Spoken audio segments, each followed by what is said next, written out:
अस्सलाम वालेकुम। Dubai international public school and college Mansehra. आपका मज़मून है हेल्थ एंड फिज़िकल एजुकेशन, जमात है सेकंड ईयर। आज हम लोग अपना नया चैप्टर स्टार्ट करेंगे जिसका नाम है खेल और बायोमैकेनिकल असूल। बच्चों, आप लोगों के लिए सबसे पहले ये बात जानना बहुत ज़रूरी है कि असल में खेल क्या है और इसका हमारी ज़िंदगी से क्या ताल्लुक़ है। उसके बाद मैं आपको बताऊंगी कि बायोमैकेनिकल क्या चीज़ होती है और असूल क्या चीज़ होती है। खेल जो है वो ऐसी सरगर्मियाँ होती हैं जिनको हम लोग अपने फारिग वक्त में जो है वो बरोकार अमल में लाते हुए अपनी जिस्मानी क़ुव्वत में इजाफा करने के लिए इस्तेमाल करते हैं, वो खेल होते हैं। खेल के ज़रिए से हम लोग अपने जिस्म की कारकर्दगी को बेहतर से बेहतरीन बना सकते हैं।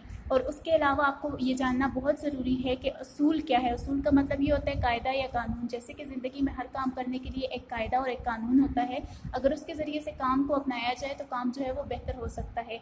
लेकिन आज हम लोगों ने ये देखना है कि फ़िज़िकल एजुकेशन में खेल और उसके क्या असूल होते हैं। सबसे पहली चीज़ जो है वो आपके पास बायोमैकेनिकल असूल हैं। यहाँ पे आप लोग देखें, ये पेज नंबर 53 है, बायोमैकेनिकल असूल। क़ुव्वत के ज़ेरे असर इंसानी जिस्म और जानदारों की हरकत के मुतालिक को बायोमैकेनिक्स कहते हैं। क़ुव्वत के ज़ेरे असर इंसानी जिस्म, इसका मतलब ये है कि किसी भी फोर्स के अंडर रहते हुए किसी एक ऑब्जेक्ट और उसकी मोशन को जो है बायोमैकेनिक्स कहते हैं। इसका मतलब ये है कि अगर हम लोग किसी भी एक्सटर्नल फोर्स को अप्लाई करके किसी चीज़ को मूव करवाते हैं तो वो क्या होगी, उसकी बायोमैकेनिक्स होगी। इसकी डेफिनेशन इंग्लिश में ये है कि बायोमैकेनिक्स कहते हैं it is that branch of physics in which we study about the motion of material object under the action of forces. इसका मतलब ये है कि जब हम लोग कोई एक्सटर्नल फोर्स अप्लाई करते हैं किसी भी जिस्म को चालू करने के लिए या उसमें हरकत पैदा करने के लिए, उसमें इसराह पैदा करने के लिए, तो उसको क्या कहते हैं, बायोमैकेनिक्स कहते हैं। अब देखें आप लोग, जानदारों की हरकत को बायोमैकेनिकल असूल के मुताबिक होती है। जानदारों की जो हरकतें हैं, जानदारों की जो हरकत होती है वो भी बायोमैकेनिकल असूल के मुताबिक होती है। किसी भी लिविंग ऑर्गेनिज्म की हरकत जो है वो बायोमैकेनिकल असूल के मुताबिक होती है। इनको समझने और इन पर अमल करने से परफॉर्मेंस को बेहतर बनाया जा सकता है। अब खेलों में, जैसे कि आप लोगों को मैंने बताया कि खेलों को खेलने का भी कोई ना कोई असूल होता है। हम लोगों ने खेलों में देखा, हम लोगों ने मुख्तलिफ गेम्स पढ़ी हैं, पहले भी हॉकी, वॉलीबॉल, फुटबॉल, उनमें हम लोगों ने असूल भी पढ़े हैं, जैसे बॉल को रोकना, थ्रो अप करना। इन तमाम चीज़ों को मद्देनज़र रखते हुए हम लोगों ने इस लाइन में ये बात सीखी है कि इनको समझने और इन पर अमल करने से परफॉर्मेंस को बेहतर बनाया जा सकता है। अगर हम लोग किसी खेल में हिस्सा ले रहे हैं और बायोमैकेनिकल असूलों को नज़रअंदाज करें तो हम लोग कभी भी बेहतरीन खिलाड़ी साबित नहीं हो पाएंगे। इसीलिए हमें बायोमैकेनिक्स के असूलों पर अमल करना बहुत ज़रूरी है। अब देखना ये कि बायोमैकेनिकल असूलों में पहला कानून कौन सा है, दूसरा कौन सा है। पहली चीज़ हमारे पास आ जाती है हरकत, मोशन। हरकत के लिए इंग्लिश में लफ्ज़ इस्तेमाल होता है मोशन। अगर कोई जिस्म दूसरे जिस्म या माहौल के लिहाज से अपनी जगह तब्दील कर रहा हो उसे हरकत कहते हैं। इसका मतलब ये है कि जब कोई भी ऑब्जेक्ट जो ठहरा हुआ है, जब हम उसके ऊपर कोई एक्सटर्नल फोर्स अप्लाई करते हैं, हम लोग उसके ऊपर फोर्स अप्लाई करेंगे और वो मूवमेंट शुरू कर देगा तो उसको क्या कहेंगे, हरकत कहेंगे। मूवमेंट का नाम, मोशन का नाम, हरकत करने का नाम, चालू होने का नाम क्या है, हरकत है। अब देखिए आप लोग, जैसे ये यहाँ पर पेन पड़ा है तो ये बिल्कुल स्टॉप पोजीशन में, इसमें कोई मूवमेंट भी शो नहीं हो रही। जैसे मैंने इसके ऊपर फोर्स अप्लाई की, ये इसने मूवमेंट शो की है। तो आप लोग देखें यहाँ पर भी यही बात लिखी है कि अगर कोई जिस्म दूसरे जिस्म या माहौल के लिहाज से अपनी जगह तब्दील कर रहा हो, जैसे हम लोग अपनी जगह तब्दील करते हैं, अपनी जगह तब्दील करते हैं चल के या किसी और तरीके से, गाड़ी में हम लोग अपनी जगह तब्दील करते हैं, हम लोग मोशन में होते हैं, हर वक्त मोशन में होते हैं। इसके अलावा दूसरी चीज़ हमारे पास आ जाती है क़ुव्वत। देखें बच्चों, हमारे पास खेलों में हरकत और क़ुव्वत बहुत ज़रूरी चीज़ें होती हैं। अगर हमारी हरकत और क़ुव्वत हमारे बस में है तो हम लोग बेहतरीन खिलाड़ी साबित हो सकते हैं। हरकत और क़ुव्वत एक दूसरे के साथ इस तरह जुड़े हुए हैं कि जितनी ज़्यादा क़ुव्वत लगाई जाएगी उतनी ज़्यादा हरकत होगी। क़ुव्वत आप लोग देखें, उसके बाद आपको मेरी ये बात समझ में आ जाएगी। क़ुव्वत वो आमिल है जो किसी साकिन जिस्म में हरकत पैदा करे या फिर किसी मुतहरक जिस्म को रोक दे। इस बात का मतलब ये है कि जब आप लोग किसी भी ऑब्जेक्ट के ऊपर अपनी एक्सटर्नल फोर्स अप्लाई करते हो, अपनी ताकत अप्लाई करते हो, तो उस वक्त उसमें मूवमेंट शुरू हो जाए। जैसे ये पेन रुका हुआ था, मैंने इसको मूव करवाया अपनी एक्सटर्नल फोर्स के ज़रिए से। अगर ये पेन मूव कर रहा है तो मैं इसके ऊपर अपनी एक्सटर्नल फोर्स लगा के इसको रोक देती हूँ, तो ये भी क्या होगी, मेरी अपनी फोर्स होगी। अच्छा, अब आप लोगों को एक और एग्जाम्पल देते हैं कि जैसे हम लोग एक चेयर को हिट कर रहे हैं पाँव के साथ। अपनी पाँव की जो है वो कुव्वत उस पर लगाते हैं, वो आगे से मूवमेंट शो करेगा, आगे से मोशन शो करेगा। जितनी ज़्यादा कुव्वत हम लगाएंगे उतनी ज़्यादा हरकत होगी, जिस डायरेक्शन में लगाएंगे उस डायरेक्शन में जाएगी। अगर मैं उसके ऊपर लेग अप्लाई करती हूँ, अपनी जो फोर्स है वो अप्लाई करती हूँ उसके ऊपर, चेयर के ऊपर फॉरवर्ड डायरेक्शन में, तो चेयर ने लाजमी बात है फॉरवर्ड डायरेक्शन में मूव करना है। अगर मेरे पास कोई बॉल है, मैं बॉल के ऊपर अपनी फोर्स अप्लाई करके उसको हवा में उछाल रही हूँ, तो वो हवा में ही उछलेगी, जाहिर सी बात है, क्योंकि उसके ऊपर मैंने उसी डायरेक्शन में फोर्स अप्लाई की है। तो जितनी ज़्यादा फोर्स अप्लाई करेंगे उतनी ज़्यादा मूवमेंट होगी, जितनी ज़्यादा कुव्वत लगाई जाएगी उतनी ज़्यादा हरकत होगी। अब अगली चीज़ हम लोगों ने ये देखनी है कि हरकत और कुव्वत के लिए कुछ कवानीन हैं। अगर उन कवानीन पर अमल किया जाए तो हम अपनी कारकर्दगी को बेहतर बना सकते हैं। न्यूटन के कवानीन हरकत, न्यूटन्स लॉ ऑफ मोशन। अब हम लोगों ने देखना, ये लॉ का मतलब है कानून, यानी कि कायद ज़वाबित जो भी हैं। हम लोगों ने ये देखना है कि न्यूटन कौन था और उसने कौन कौन से कवानीन हरकत दिए हैं। हरकत के मुतालिक न्यूटन के कवानीन मौजूदा तिब्बी साइंस में बुनियादी हैसियत के हामिल हैं। सबसे पहले ये बात जाननी बहुत ज़रूरी है कि तिब्बी साइंस क्या चीज़ है। तिब्बी साइंस हमारे पास फिज़िक्स है। एक तो साइंस होती है, साइंस की आगे से 3 ब्रांचेज होती हैं, बायोलॉजी, फिज़िक्स एंड केमिस्ट्री। तिब्बी साइंस का मतलब है फ़िज़िक्स। हम लोगों ने जो है वो हरकत के कानून, न्यूटन के जो 3 कानून थे, न्यूटन 3 लॉज ऑफ मोशन, वो हम लोगों ने पहले भी 9th-10th में पढ़ चुके हैं। न्यूटन के 3 लॉज ऑफ मोशन वो हम लोगों ने फिज़िक्स में पढ़े थे। तो फिज़िक्स जो है उसको पिलर प्रोवाइड करने के लिए न्यूटन के 3 लॉज काम आते हैं। फिज़िक्स जो है वो पूरी की पूरी अगर किसी चीज़ पर स्टैंड है तो वो न्यूटन के 3 लॉज हैं।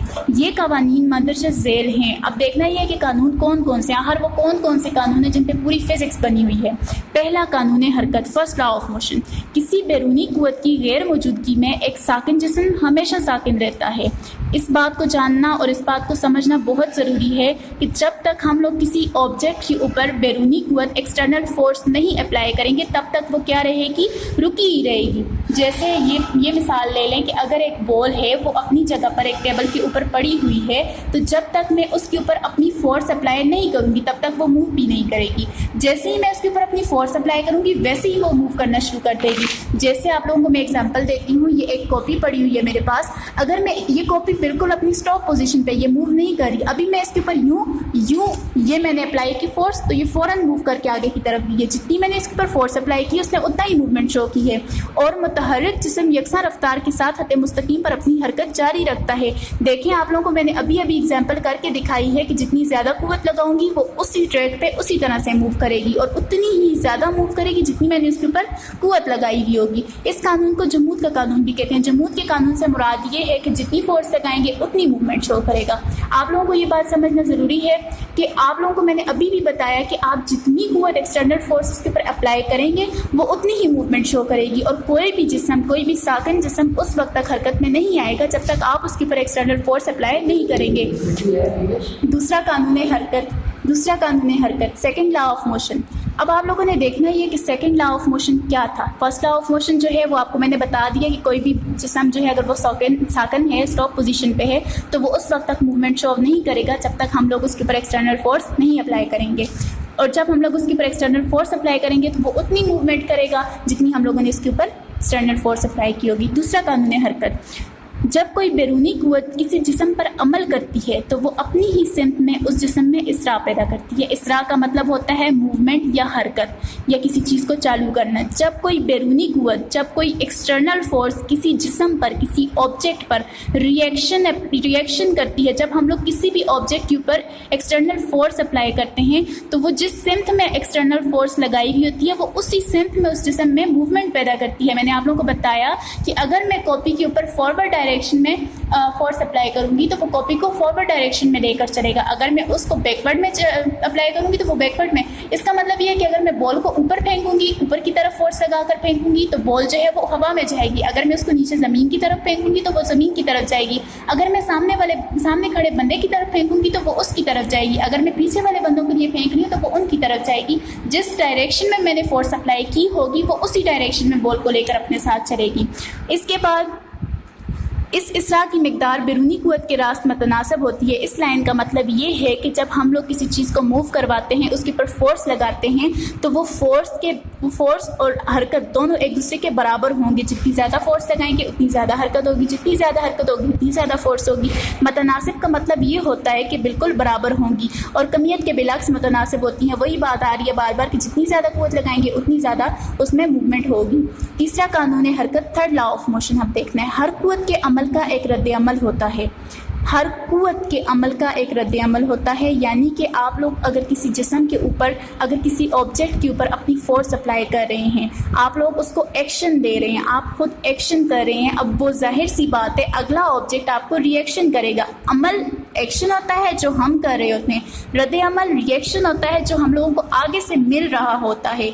अमल और रद्द अमल आपस में बराबर मगर मुखालिफ सिम्त में होते हैं। ये बात आपको समझाने के लिए एक फिर से एग्जांपल दूंगी, बॉल की एग्जांपल दूंगी कि जब आप लोग बॉल को हिट करते हैं, दीवार की तरफ फेंकते हैं, तो आपने क्या किया? आपने अमल किया, आपने एक्शन शो किया, और उसके साथ साथ आपने कुव्वत लगाई, उसके ऊपर अपनी बाजू की कुव्वत लगाई और उसके ऊपर एक्शन किया, आपने फोर्स अप्लाई की, आपने एक्शन शो किया। अब आगे से आपको रद्द अमल मिलेगा, आगे से आपको रिएक्शन मिलेगा, जो कि आपको वॉल शो करेगी, दीवार शो करेगी। दीवार से आपको क्या मिलेगा? रिएक्शन मिलेगा। जैसे आप लोगों ने बॉल को आगे दीवार की तरफ फेंका, तो दीवार आपको उसे ऑपोजिट डायरेक्शन में आपकी जानिब फेंकेगी। वो आगे से उसका दीवार का क्या हो जाएगा? रिएक्शन हो जाएगा। अमल का रद्द अमल होगा। अमल का रद्द अमल हो गया, हमने अमल किया, बॉल फेंकी, दीवार पे जाके वापस हमारे पास आ रही है, वो हो गया रद्द अमल। अमल और रद्द अमल तो खत्म हो गया। अब आगे देखते हैं, अमल और रद्द अमल आपस में बराबर, अमल और रद्द अमल आपस में बराबर हैं। जितनी फोर्स मैंने लगाकर एक्शन किया था, बॉल फेंकी थी, आगे से बॉल जो है वो मुझे दोबारा रिसीव हुई है, बॉल के साथ टकराकर वो रद्द अमल हुआ। अब वो बराबर हैं, दोनों की फोर्स आपस में बिल्कुल बराबर है, मगर मुखालिफ सिम्त में होते हैं। सिम्त का मतलब ये है डायरेक्शन। अब देखें, मैं बॉल के बिल्कुल सामने खड़ी हूँ, बॉल मेरे बिल्कुल सामने है, हम दोनों एक दूसरे के ऑपोजिट इन डायरेक्शन आ रहे हैं। है तो अमल और रद्द अमल दोनों आपस में बराबर हैं, लेकिन उनकी सिम्त मुखालिफ होती है, ऑपोजिट इन डायरेक्शन होते हैं। अगली चीज़ तवाज़न, इक्विलिब्रियम है। तवाज़न क्या चीज़ होती है? जब किसी जिस्म पर बैक वक्त मुतअद्दिद क़ुव्वतें अमल करती हैं और वो जिस्म अपनी हालत सुकून या हालत हरकत नहीं बदलता, तो उस हालत को जिस्म की हालत तवाज़न कहते हैं। इसकी बेस्ट एग्जांपल मैं आपको दूंगी। पहले आप लोग एग्जांपल देख लें, फिर आपको पूरे पैराग्राफ की समझ आ जाएगी। अगर कोई इंसान खेल के दौरान डट कर खड़ा है, एक ही जगह पर उसको फिक्स पोजीशन में रहना है, चाहे उसके ऊपर कितनी भी फोर्सेस क्यों ना अप्लाई कर दें, अगर वो अपनी जगह से नहीं हिल रहा, तो वो उसका तवाज़न होगा, उसका बैलेंस होगा। बैलेंस इसके लिए सही लफ्ज़ रहेगा। बैलेंस का मतलब ये है कि अपने आप को एक जगह पर फिक्स रखना, ना दाएं मुड़ना ना बाएं मुड़ना, अपनी हालत को बरकरार रखना। अब देखें, जब किसी जिस्म पर बैक वक्त मुतअद्दिद क़ुव्वतें अमल कर रही हैं, एक ऑब्जेक्ट है, उसके ऊपर मुख्तलिफ किस्म की फोर्सेस अप्लाई की जा रही हैं, लेकिन इसके बावजूद भी वो अपनी हालत सुकून यानी कि रेस्ट पोजीशन या हालत हरकत या मोशन वाली पोजीशन को नहीं बदलता, तो उस हालत को जिस्म की हालत तवाज़ुन कहते हैं। अब देखें, हम लोग, मैंने आपको बताया ना कि जब तक आप लोग किसी ऑब्जेक्ट के ऊपर फोर्स अप्लाई करेंगे, तो उसके बाद फोर्स के बाद वो मूव करना शुरू कर देगी। लेकिन अगर वो मूव करने के दौरान भी आप उसके ऊपर फोर्सेस अप्लाई कर रहे हैं और वो अपनी हालत हरकत को नहीं बदल रही, तो वो उसकी इक्विलिब्रियम पोजीशन होगी। उसके बाद है मरकज़ सकल, सेंटर ऑफ ग्रेविटी। हर जिस्म का एक ख़ास नुक्ता होता है, जाहिर सी बात है, हर जिस्म का एक सेंट्रल पॉइंट होता है जिस पर जिस्म का पूरा वजन होता है। हर जिस्म का एक सेंट्रल पॉइंट होता है। दुनिया में जितनी भी चीज़ें मौजूद हैं, सबका एक सेंट्रल पॉइंट मौजूद होता है।